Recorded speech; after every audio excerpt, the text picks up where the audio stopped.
Morning లేచిన దగ్గర నుంచి ఈవినింగ్ పడుకునేదాకా వాడే ప్రతి పదార్థంలోనూ క్యాన్సర్ వచ్చే అవకాశం ఉంది.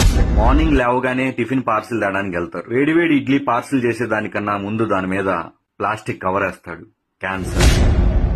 ఒకవేళ ఫుడ్ ఇంట్లోనే ప్రిపేర్ చేసుకుని తిందామని ప్లేట్లో పెట్టుకుంటే ఆ ప్లేట్ చైనా ప్లాస్టిక్. క్యాన్సర్. తాగే వాటర్ బాటిల్స్, స్టోర్ చేసే వాటర్ టిన్స్ రెండు ప్లాస్టికే. క్యాన్సర్. సాయంత్రం పూట స్నాక్స్ మంచూరియా తింటారు. దాంట్లో ఒక ఫోర్క్ ఇస్తాడు. ప్లాస్టిక్. క్యాన్సర్. కారాలు, పచ్చళ్ళు, పోపులు ప్లాస్టిక్ డబ్బాలో నిల్వ చేస్తారు. క్యాన్సర్. స్నానం చేయడానికి ప్లాస్టిక్ బకెట్ లో హీటర్ పెడుతున్నారు.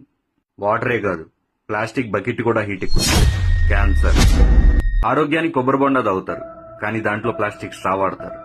తలనొప్పని టీ తాగుతారు, కానీ దాన్ని పార్సిల్ ప్లాస్టిక్ కవర్ లో చేస్తారు. పాల ప్యాకెట్స్, పెరుగు ప్యాకెట్స్, ఆఖరికి చిన్న పిల్లలు తాగే పాల డబ్బాతో సహా ప్లాస్టిక్. క్యాన్సర్. వీటన్నిటికన్నా మోస్ట్ డేంజరస్ మార్నింగ్ లేచిన దగ్గర నుంచి ఈవినింగ్ పడుకునేదాకా వాడే మొబైల్ ఫోన్స్. క్యాన్సర్.